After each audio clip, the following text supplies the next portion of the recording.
Hey guys, welcome back to another Tech That Prepare video. In today's episode, we're going to be showing you how to replace not only the keyboard, but also the keyboard backlighting right here on your MacBook Pro M1. This is going to be for both 14-inch and 16-inch models. The process is the same. They actually use the same keyboards. Of course, the 16-inch is just going to be larger and have slightly different screw patterns and little nuances like that, but mostly the same on this. We will have a video for the larger brother of this one, which this is the 2442. We'll have a video coming out soon with the 2485, which is the 16-inch, showing you this process once again. But yeah, let's go ahead and get into the video. If you guys are looking for these parts here or any tools, we're gonna have them linked in the description below or available at techdep.com. So to begin the repair, we're gonna go ahead and flip the unit over and remove the 8 pentalobe screws, 4 at the top, 4 at the bottom. The top ones are gonna be longer than the bottom 4.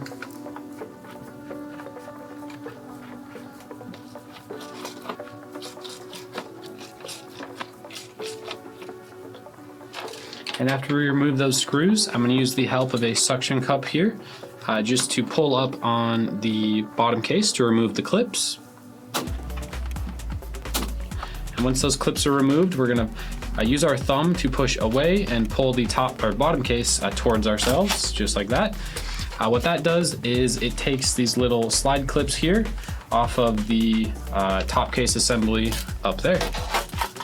So now that we're inside our unit, the very first thing we're gonna do to disconnect our battery and make sure the unit doesn't turn on, right here is our battery management unit flex cable right here. We're gonna go ahead and unplug this one.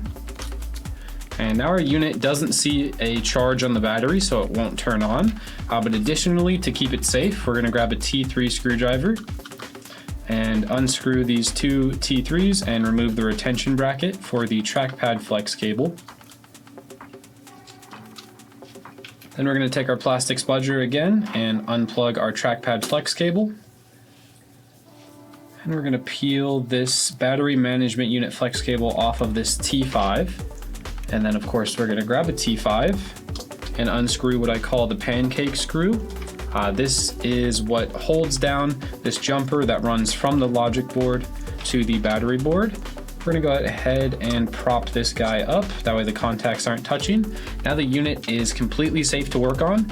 There's no chance of arcing or shorting anything or the unit turning on during the process. Okay, so there are quite a few screws we have to remove because we do have to remove the logic board in order to replace our keyboard and keyboard backlighting here. I'm gonna try to reference the screwdriver I'm using as well as, of course, where as often as possible so you guys can follow along. I'm gonna start with the T5 and I'm gonna remove the hinge cover screws here. So for this repair, it's not 100% necessary. But what I like to do is either fully remove or get as close to removing the LCD as possible because they're very, very fragile flex cables and you don't want to damage them while you are doing this repair. And I'll show you why you can damage them and how later on in this video. Keeping with that same T5, we're gonna go ahead and remove the 2 T5s at either end of our Wi-Fi vent module here.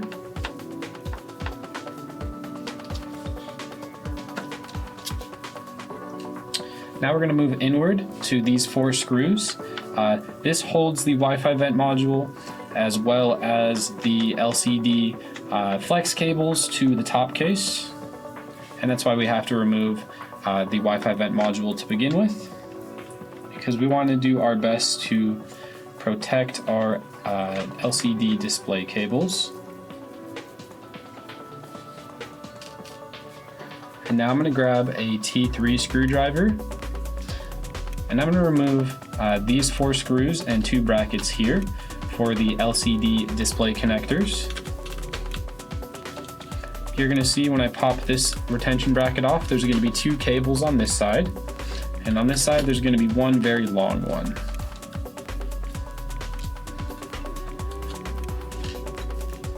Now I'm going to grab a PL1 and remove the 9, 3 here, 3 here, and 3 here. PL1 screws that secure the Wi-Fi vent module to the top case. These are very small screws. They're pretty easy to lose. So make sure you place these either on a magnetic mat, in a baggie, or somewhere where you're not going to knock them over. I do not recommend doing this repair over carpet or in an area with carpet, because if you do knock the screws off, you are never going to find these again.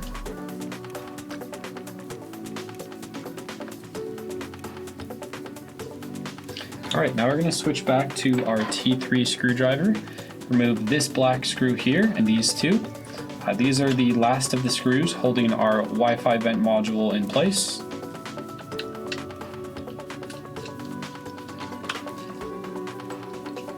After that, we can grab a plastic spudger and unplug our Wi-Fi antenna cables, our LCD flex cables while we're here, and we can fish out and remove our Wi-Fi vent module. Now that that is out, we can go ahead and remove our hinge covers here on both sides and set these aside. Now you can see why we had to remove the Wi-Fi vent module, because these are actually secured below it. They kind of latch on to the top case. So we're going to go ahead and remove these. This one's really stuck on there. There we go. And just so I don't lose them, I'm going to go ahead and take out the little bumpers underneath. Make sure you replace these if you do take them out. These, go ahead and make sure that the cable is secure in there. It doesn't have any wiggle room, can't come loose, but it also makes sure that it doesn't rub up against this aluminum chassis here and rip the display connector. So now I'm going to switch to a T3 screwdriver, and I'm going to remove all of the retention brackets for all of our accessory cables here, like the charging ports, the LCD proximity sensor. I'll go over everything as we go around the board. I'm going to start in the top right. So this first bracket, and again, these are all T3s that I'm going to remove here. This first bracket is for the LCD proximity sensor. So this cable tells the LCD when to put the computer to sleep, when to turn the LCD on, everything like that.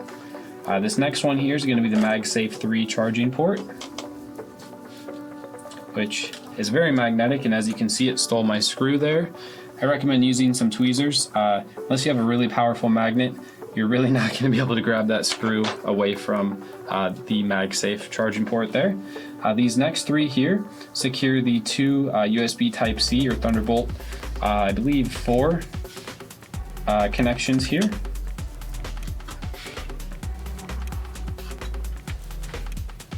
Following that, down below we have the microphone headphone jack, the 3.5 mil.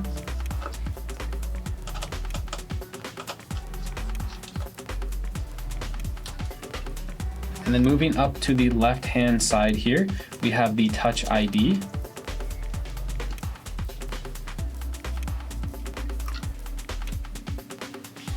And down here we have another USB Type-C Thunderbolt 4 port as well. And we can put away our T3 screwdriver for a bit. Grab our T5 again. Before I remove any screws though, there are 4 little padded covers here that are stuck on with some adhesive we have to remove to expose some logic board screws. I'm not exactly too sure why these are here. They don't really prevent a short or anything. I think they're more or less here just so Apple has an indicator truly as to if a unit has been worked on or not.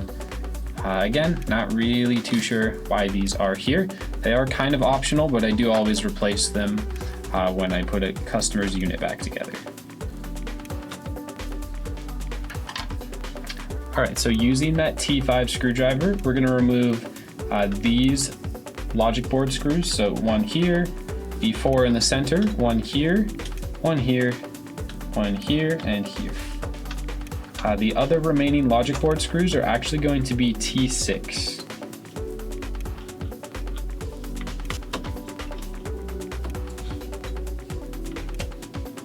The 2 on the bottom are going to be longer than the rest of the screws that we've taken out that are T5, so make sure you set those ones aside and don't mix them up with other screws.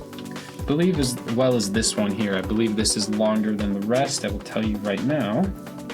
No, same length. So don't worry about this one here. It's going to be the same length as the other T5s, but the two bottom ones here are going to be longer. So make sure you put those back where they came from so you don't damage your top case or your board. So the remaining, like I said, the remaining screws for the logic board are going to be T6. So one underneath our proximity sensor cable here, one top left and one right here.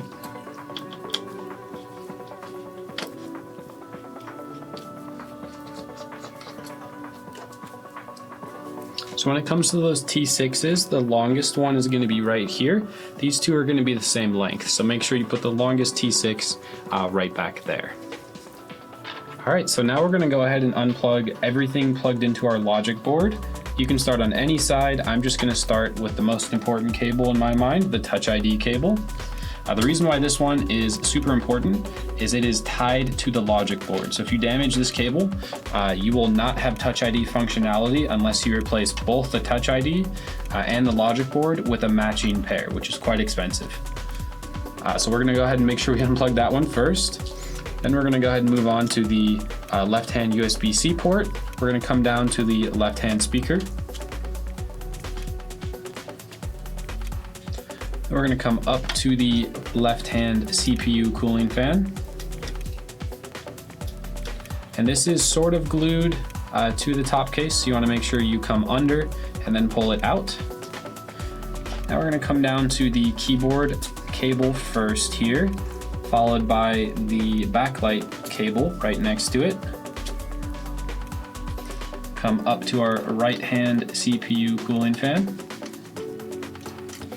our right-hand speaker, our microphone array,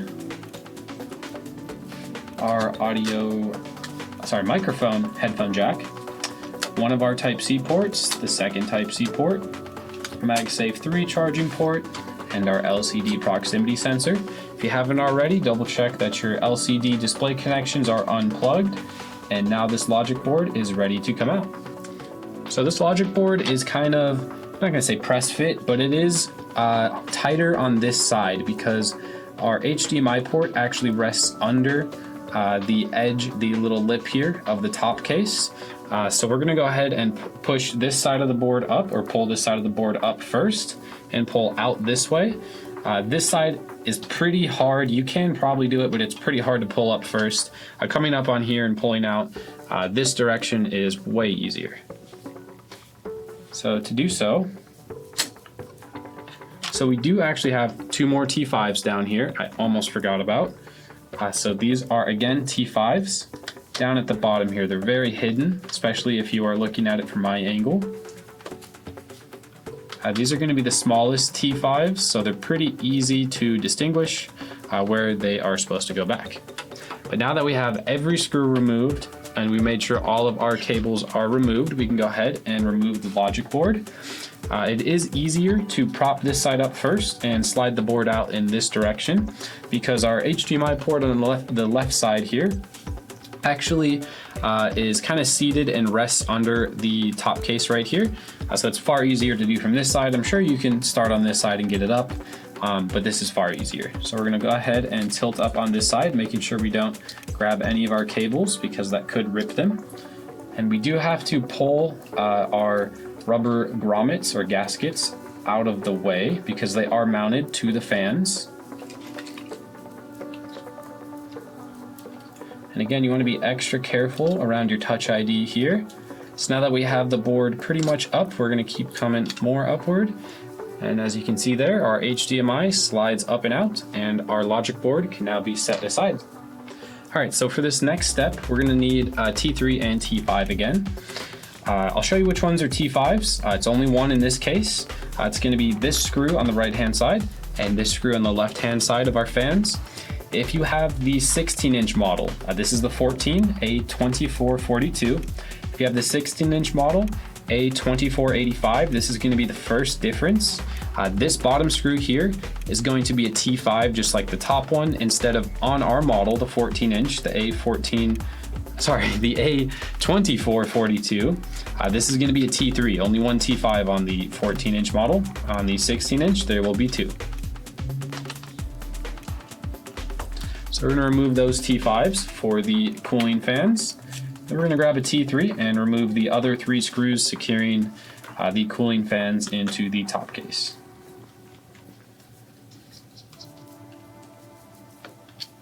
So with those screws removed, we can now simply just lift up on our cooling fans. Hopefully they're not stuck on there because this is a keyboard replacement. Typically they're pretty stuck on there because there's liquid down in here, but in this case they came up pretty well. The very next thing I'm going to do is grab a T8 screwdriver and remove these 6, so 3 at each hinge, T8 screws that secure the LCD assembly to the top case. In this repair, I do recommend fully removing the LCD. It is optional to just remove the 3 screws here and open the hinge up so you can get the Touch ID bracket off, but just to make sure you protect your MacBook as best as possible, I recommend removing the assembly entirely. These assemblies are very expensive, and you do have to go to Apple if you want them repaired 100%. If you put even an OEM LCD on your unit without Apple flashing the local dimming zones, you will have some artifacting on the top section where your menu bar is 100% of the time. The only person who can fix that is an Apple tech. There's no way around it. There's no bypass or anything like that for now. I'll have the article linked below that talks more about it. But yes, you want to be very careful when you're working with this display because not only is it expensive, you have to go to Apple to get the correct fix or deal with some misaligned dimming zones on your unit. So now that we've removed those 6 T8s, we can go ahead and open the unit up. And that's going to go ahead and remove our LCD assembly from our top case, which now we can set aside. Now we're going to go back to a T3 screwdriver and remove these first 2 T3s at the top near where our LCD hinges are.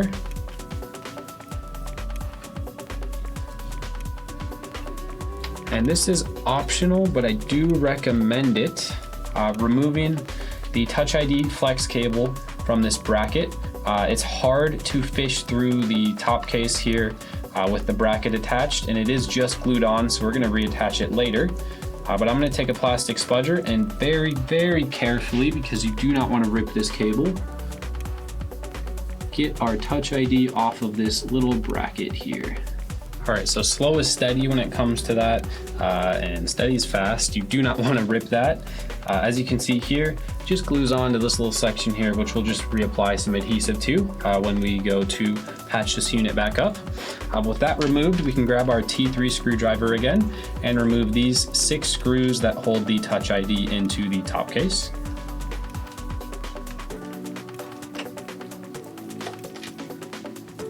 And with that bracket and those 6 screws removed, we can lift the top case up and pull our Touch ID cable through, and that's our Touch ID removed. So the next thing we're going to do is take a plastic spudger and carefully pry up our microphone because it is kind of glued to our backlighting, and we don't want to rip that when we're removing our backlighting to put our new one in. I recommend coming in at a flat angle and just gently pushing through, just like so. So now you should be able to fold that up. It's always going to come back down, but at least it's off. So now we're going to go ahead and remove the backlighting. You can kind of start anywhere. The corners are the easiest by getting under with our spudger and peeling it off.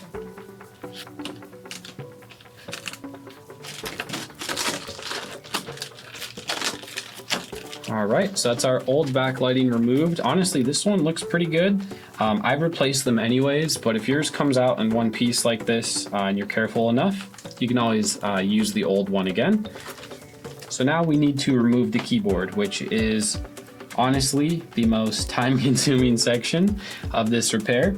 You're gonna need a PL1 screwdriver, and all along the border here are going to be PL1 screws, which we now have to remove.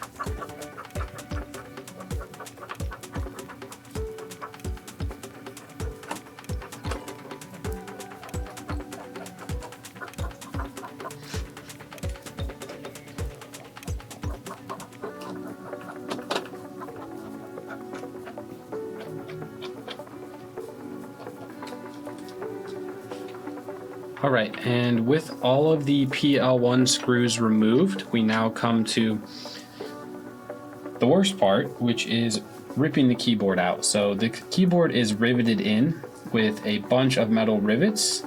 We have to go ahead and tear all of them off. This is why I recommend removing the LCD when you do this repair, because if the cables are hanging down and you don't use something to keep them back here and you leave them over the keyboard here, you run the risk of this very sharp metal edge doing anything to your LCD cables, whether that's just scraping them or ripping them in half. You can do some damage there. So I like to start on the left-hand side here.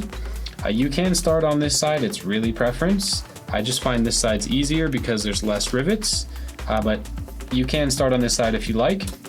I'd like to take a plastic spudger and get under my edge here and grab it with a finger and start pulling.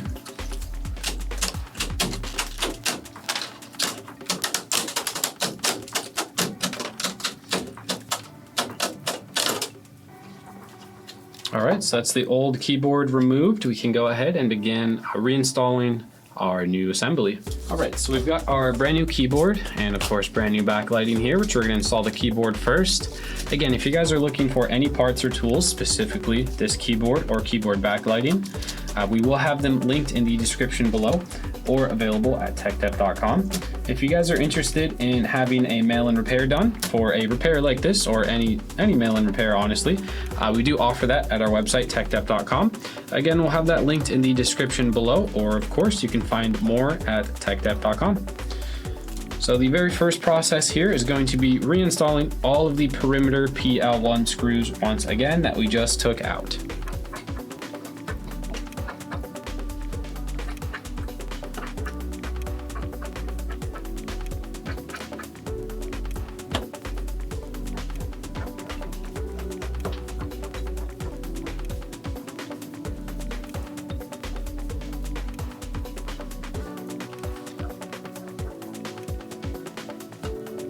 And with all of our screws back in place, we can take our new backlighting and take all the protective peels off. There is adhesive on the edges just to make it adhere fully. You want to make sure you remove all the rest of the scraps from the previous backlighting, like this one here.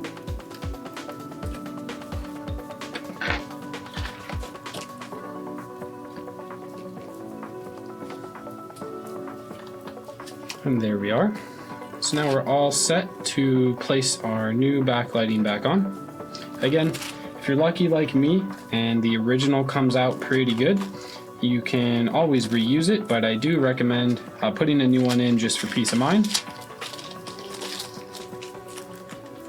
So this will orient with the Touch ID on the top left, of course, as you can see right here. And we're gonna go ahead and prop up our microphone array as we lay this guy down in place.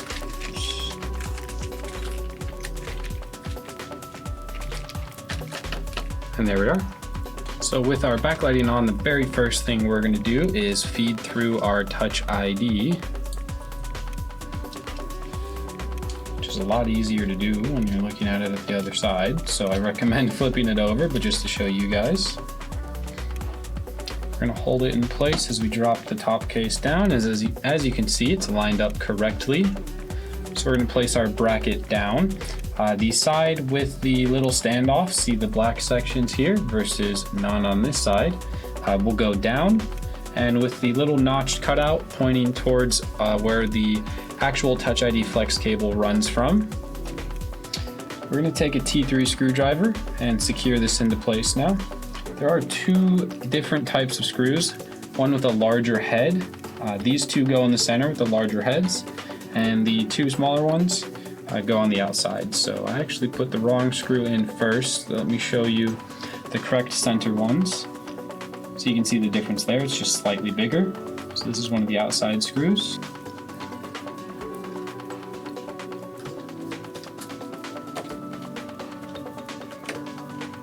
So you want these snug, not super tight, or else it won't have that tactile feel, but you want them snug, that's for sure. All right, that's our Touch ID halfway installed, because we do have to stick this bracket back down in just a second here. So the first thing I'm going to do is actually just screw this plate into its home on the top case. Again, these are two T3s. They go right below the hinge location. And we're just going to stick our Touch ID flex cable right to that guy right there. Very next thing we're going to do is come in with our cooling fans. Line these up and screw them in. I remember the two largest screws go on the outside, and these are going to be T5s.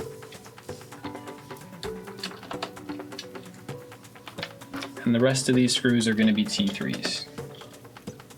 You'll notice that I don't screw them all the way down until I get each screw at least started, just to make sure everything lines up correctly.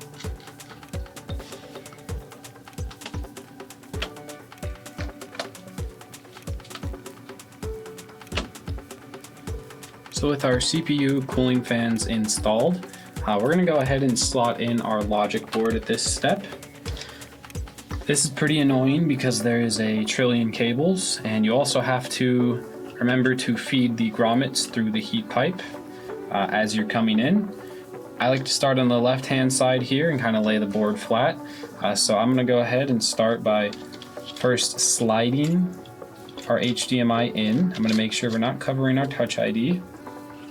As I'm doing that, I have to be pulling over the grommet for the fan and the heat pipe. And I also have to make sure that I'm not covering up my CPU cooling fan here, which is very difficult to not do. And the first time you do it, you're probably going to cover both these up. So it's all right. It happens to the best of us. And as you can see there, it just happened to me.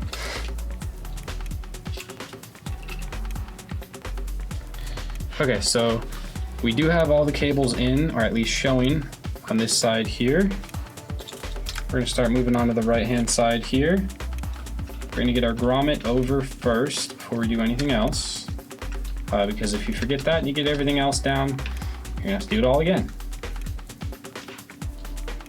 All right, and most importantly, our CPU cooling fan here.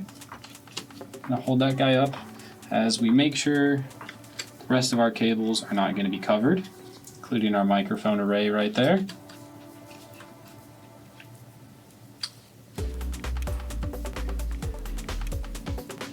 Alright, so that's our logic board almost in. We just have to shimmy it down to get it in. But you do want to count all your cables, so Touch ID, your left-hand Type-C, which again, these really don't give you issues, any of the Type-Cs or MagSafes. Speaker, CPU fans, which are problematic. Trackpad flex, battery management unit, our keyboard, our backlight, other CPU fan, microphone array, headphone jack. Looks like we're good to go so far. So it is pretty easy to get hung up on the rubber grommet gaskets here. Make sure you're lined up correctly and don't force anything, but you'll be able to see kind of where it's hitting here, and you may need to give it a little bit of force just up here at the heat pipes and heat sink. But yeah, don't force anything. Make sure you're not impeding on any cables or anything like that. The first thing I like to do, just as a sanity check, when I get the board in all the way, is plug all the cables in that are present. And that's just going to make sure I didn't cover anything, because if you did cover something, you're going to have to, you want to find out now rather than later, because you're going to have to pull the board back out and fish that cable through. So as you can see, we started on the left-hand side at the top with our Touch ID, went down to our USB Type-C port, now to our speaker, and up and over to our left-hand CPU cooling fan,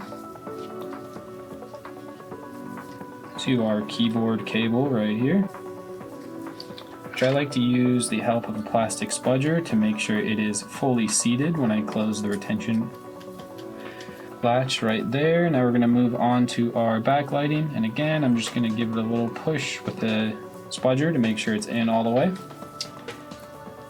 Up to our right hand CPU fan, and again the most commonly missed cables are usually the CPU fans in the center, as well as your speakers on the right and left hand side.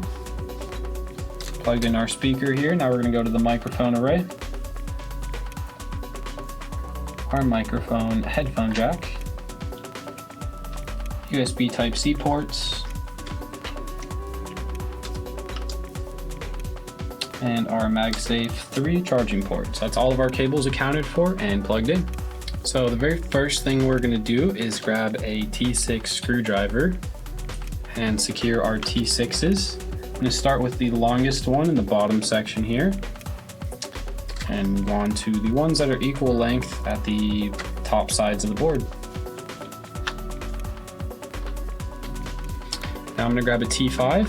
I'm going to start with the smallest two in the bottom, and then the longest two further out in the bottom. And the rest of the T5s are all the same length, so I'm just going to go around the board, securing it down.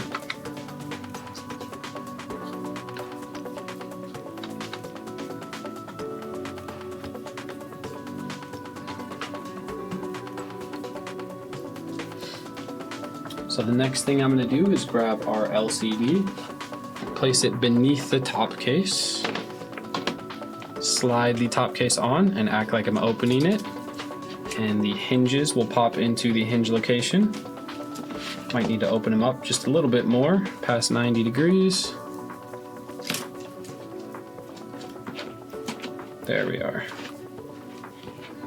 So with the hinges in their location on the top case, I can hold them and close the unit. Once I get that in, we're going to grab a T8 and secure these back to the top case.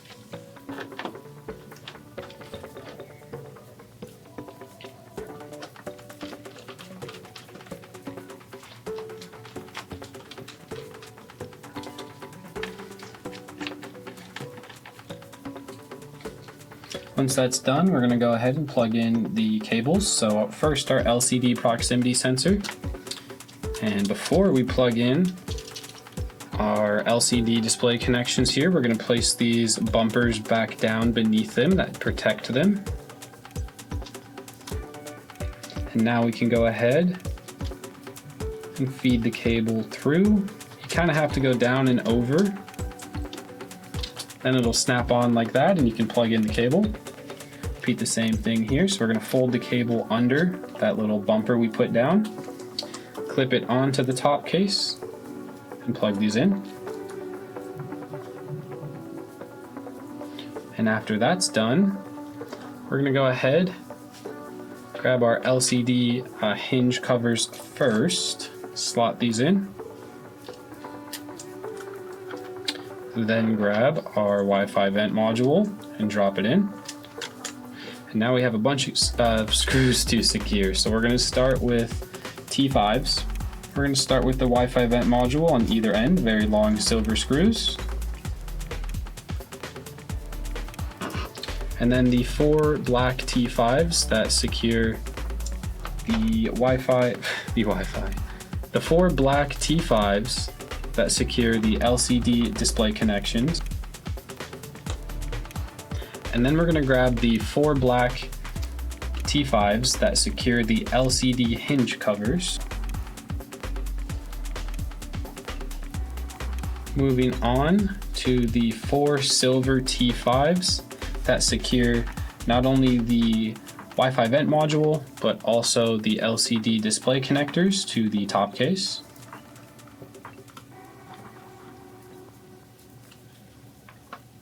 Now we're going to grab a PL1 once again and screw in the 9 in total, 3 at each point. PL1 screws for the Wi-Fi vent module.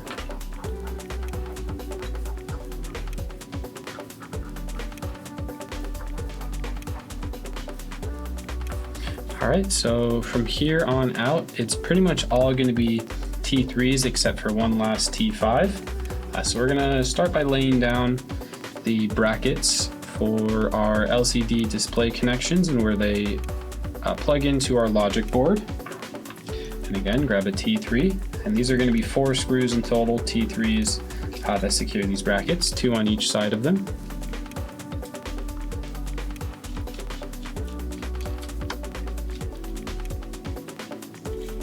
Now we're going to move on to the black T3s that secure the Wi-Fi antennas, which we forgot to plug in until right now. There we are. Those are pretty easy to plug in, unlike every other MacBook I've ever worked on. And don't forget the one T3 that goes up here on this little bracket for the actual cables.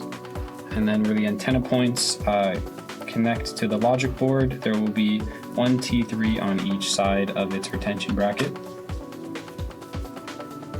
Now we're just going to kind of go across the board, securing all of these connections here with their brackets and of course the T3 screws that we took out in the first place.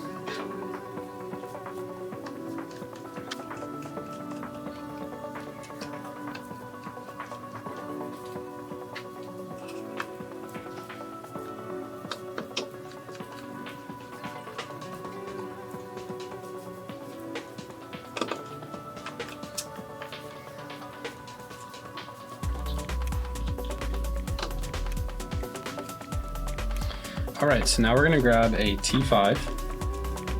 We're going to lift up our trackpad flex cable. And we're going to secure that jumper from the logic board to the battery daughter board. We're then going to plug in our battery management unit flex cable, followed by our trackpad. Take our retention bracket for our trackpad and T3 screwdriver and secure this in place. And now we're ready to grab a charger, plug the unit in, and make sure our keyboard works, the battery charges, holds a charge, everything like that, before we put the bottom case back on. So I've got a charger here. We're going to go ahead and plug it in. Give it a second to realize it's charging and open it up. And it already turned on. All right, so it's loading to the boot screen here. We're just going to go ahead and make sure it is charging. Our trackpad works, as well as our keyboard. So now that we know the keyboard works, as well as our trackpad, of course, and the unit turns on, let's make sure it holds a charge and detects charging again. Looks good to me. All right, so we can go ahead and shut it down. And I'm going to put these little covers back on these screws. You don't necessarily need to. Like I said, they really don't do anything besides maybe indicate to Apple if your unit has been worked on or not. But now we're going to go ahead and grab our bottom case, set it down, and we're going to slide it on to the fingers at the top. It likes to shimmy back and forth, so typically what I do is I take one PL1 that goes at the top. Remember, these are longer than the ones at the bottom. Secure that side down and then get the other one notched in and secure that one down. But that's going to wrap up today's video. Thank you guys for watching. Leave a like, comment, and subscribe. If you're interested in a mail-in repair, similar to the video you saw today, we do offer that at techdep.com, or check out the link below. If you're interested in repairing your own keyboard, we'll have all the parts and tools you saw in today's video, of course, linked below. But yeah, we hope to see you guys in the next episode. We hope you were able to repair your MacBook or get it repaired. And yeah, have a good day.